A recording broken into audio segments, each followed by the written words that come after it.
She never touched a gun in her life. Until the night a dying stranger bled out on her diner floor, and every camera in the city started watching her instead of him. The diner smelled like burnt coffee and rain. Sander wiped down the last table, alone, the neon sign outside flickering open into a wet, empty street. She liked it this way, quiet, predictable, hers. No one to answer to, no one to lose. She hadn't always been alone. 3 years ago she had a brother, a laugh that filled rooms, a future. Then a stray bullet in a turf war that wasn't his took all of it in 4 seconds. Since then, Sander built walls thick enough to survive on. Close the diner, lock the door, don't look up when sirens pass. Across town, Kong Yi sat in the back of a black SUV, jaw tight, eyes scanning the mirrors instead of the road ahead. 3 cars trailed his convoy, 2 loyal, 1 he wasn't sure about anymore. Whispers had reached him. A leak, someone close feeding information to a rival family. He trusted no one fully, not even the men sworn to die for him. Trust, in his world, was a currency spent carefully, if at all. His phone buzzed. A single text. "Tonight, watch your back." And he said nothing to his driver. He never did. The convoy turned onto Sanders Street, headlights cutting through the rain, and somewhere behind them, a second car crept closer. Engine cut, waiting. Sander flipped the lock on the diner door, exhaling the first real breath of her day. She didn't yet know the night was about to hand her a choice she never asked for. If you were Sander, would you have opened that door when the gunfire started? Drop your answer below.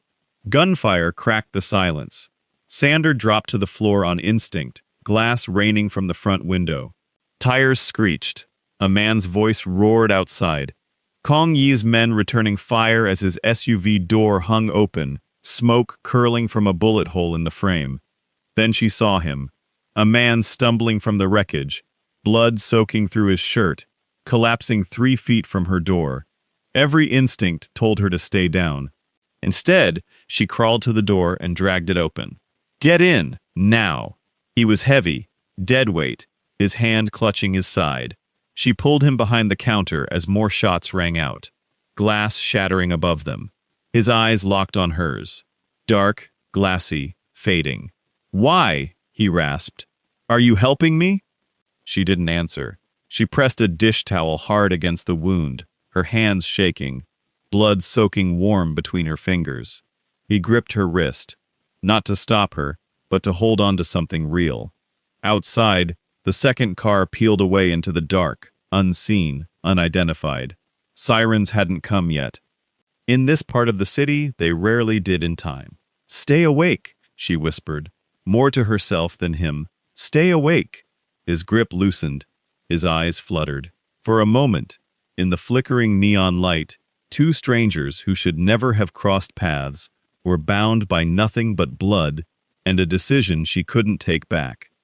She didn't know his name yet. She didn't know what she'd just stepped into. Headlights flooded the diner.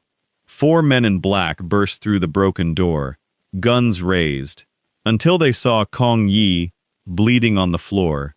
Sanders' hands pressed to his side. "Don't move!" one barked, dragging her back.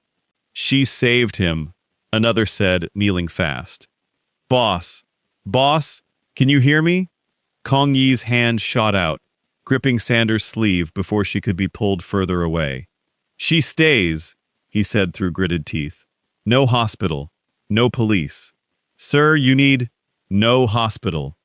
His eyes, fierce despite the blood loss, didn't leave her face. Sander yanked her arm free the moment his grip slackened again. "I don't know who you people are, and I don't want to. Get him out of my diner. You're already part of this," the man named Han said flatly, glancing at the cameras mounted outside her door. "Whoever did this saw you pull him inside. They'll assume you know something." Her stomach dropped. She'd spent 3 years disappearing. Now a stranger's blood was drying on her hands, and men with guns were telling her the world already knew her face. "I want nothing to do with this," she said, voice shaking but firm. Kong Yi, pale, barely conscious, murmured one more thing before his eyes closed. "Please." not a command, a request. The first one, Han would later say, he'd ever heard his boss make. Sanders stared at the blood on her palms, and for the first time in years, felt the walls she'd built start to crack. They moved Kong Yi to the back room before dawn, against Sanders' protests and her better judgment. Han placed a stack of cash on her counter, more than she made in 6 months. "For your silence and your hands," he said. "You clearly know first aid." "I waitressed through nursing school," she snapped.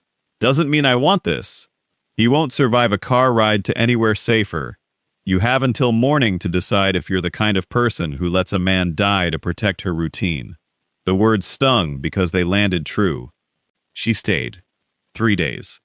No hospital, no name spoken above a whisper, blinds drawn. The diner sign dark for the first time in years. She changed his bandages, forced broth past his lips, watched fever break at 3 a.m., while his men stood guard outside like sentries carved from stone. On the second night, he woke suddenly, disoriented, hand flying to grip hers like she was the only solid thing in the room. "You're safe," she said quietly. "You're still here." "Why does that surprise you?" he murmured, voice hoarse. "Or yourself?" She didn't answer. She didn't have one. Not yet. By the third day, something had shifted. She caught herself watching the door not out of fear, but to check if he was still breathing. He caught himself memorizing the sound of her voice. Neither said it aloud. But the diner that once held only silence now held something neither of them knew how to name. On the fourth night, changing his bandage, Sanders' fingers froze over a tattoo on his forearm, a black serpent coiled around a blade. Her breath caught. "You've seen it before," Kong Yi said, watching her face change. She sat back slowly, memory surfacing like cold water. "A man with that same tattoo shot my brother 3 years ago. Turf dispute. He was 17. Kong Yi's jaw tightened. "That mark belongs to the Beck family, not mine." A pause. "But I know exactly who wears it." "Then you knew," she said, voice rising, "that people like you get people like my brother killed." "I didn't pull that trigger. Doesn't matter. Your world did." Silence stretched, heavy and dangerous. Then quietly, he said something that surprised them both. "I was 17 once too. I watched my father die the same way, bleeding on a street no one came to clean. I built an empire so it would never happen to someone I loved again. It happened anyway, every day." End quote. Sanders stared at him, anger and grief tangled together. She hadn't expected honesty. She hadn't expected to recognize her own reflection in his eyes. "I'm not asking you to forgive my world," he said.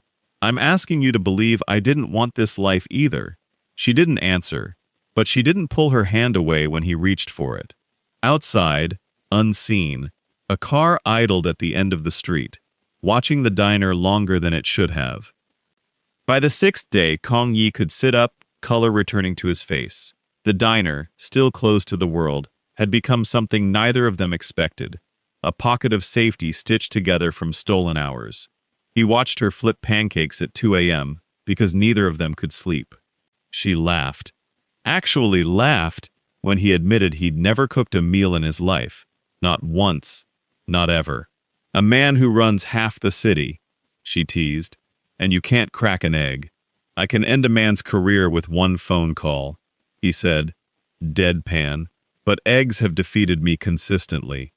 For a moment, he wasn't the boss the whole city feared. He was just a man, tired, healing, laughing quietly in a diner that smelled like syrup and rain.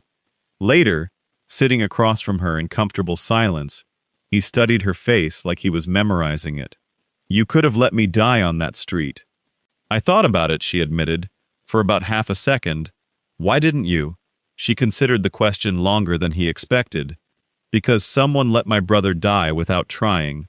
I promised myself I'd never be that person, even for someone I hated." "Do you hate me?" She met his eyes. "I'm working on it," he almost smiled. For the first time in years, so did something in his chest that felt dangerously like hope. Neither said the word growing between them, but it sat there anyway, quiet and undeniable. like the calm before a storm neither saw coming. Han burst in without knocking, phone in hand, face grim. We found the leak. Kong Yi stood too fast, wincing. Who? Han's eyes cut to Sander. Her prints are on file with the Beck family. Filed 3 years ago. Connected to your brother's case. That's because I reported his murder, Sander said, blood draining from her face. I gave a statement to police. Not. The statement was leaked, Han cut in. Someone used it to build a file on her. A file that was sent to the men who hit our convoy that night. Timed perfectly with your route. You think I set this up? Her voice cracked. I saved his life. Or made sure you'd be in position to finish the job if the shooters failed, Han said coldly. Kong Yi said nothing. His silence was worse than accusation. You don't believe this, she said, searching his face, desperate. I don't know what to believe, he said quietly. Not anymore. The words hit harder than any bullet had.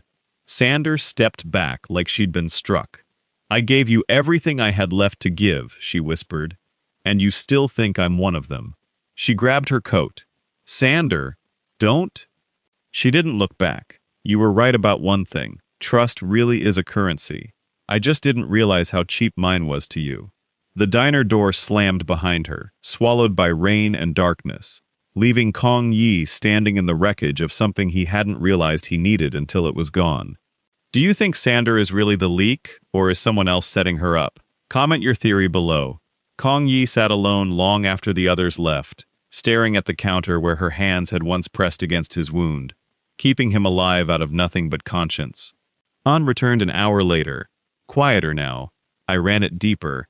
The file was flagged by an internal source, someone with access to our systems, not hers. King Yi's head snapped up. Who? Han hesitated. Director Choi, the man who'd served him for 12 years. The man who called himself family. Kong Yi felt something cold settle in his chest. Not betrayal from Sander, but from a man he'd trusted with his life.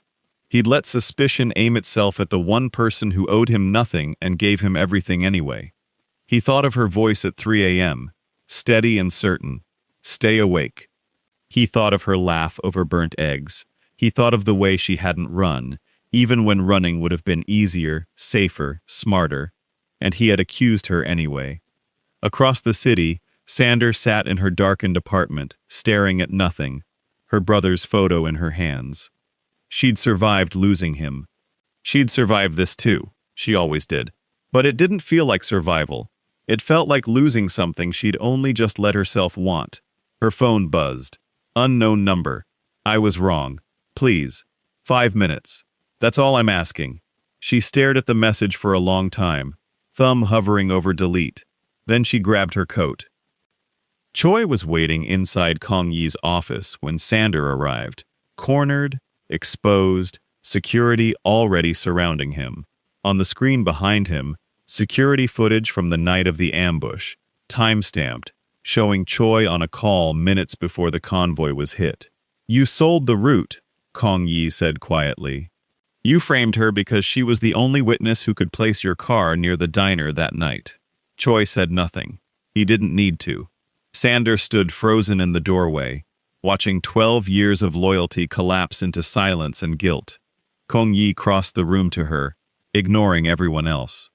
I should have believed you before I had proof. I let fear make a decision my heart already knew the answer to. You hurt me, she said, voice steady despite the tears threatening. Trust isn't free, not for me either.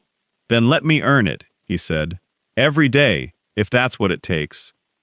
She studied him, the boss the whole city feared, standing raw and unguarded in front of her, asking for something money and power had never bought him, forgiveness. Start with breakfast, she finally said, the ghost of a smile breaking through. You still can't crack an egg. He laughed, really laughed, the sound foreign and warm in a room built for fear. Weeks later, the diner sign flickered back to life, open, and behind the counter stood 2 people who'd survived violence, suspicion, and their own walls to find something neither expected. A love born not in spite of the danger, but because they chose honesty inside it. Would you have given him a second chance? or walked away for good? Tell us below.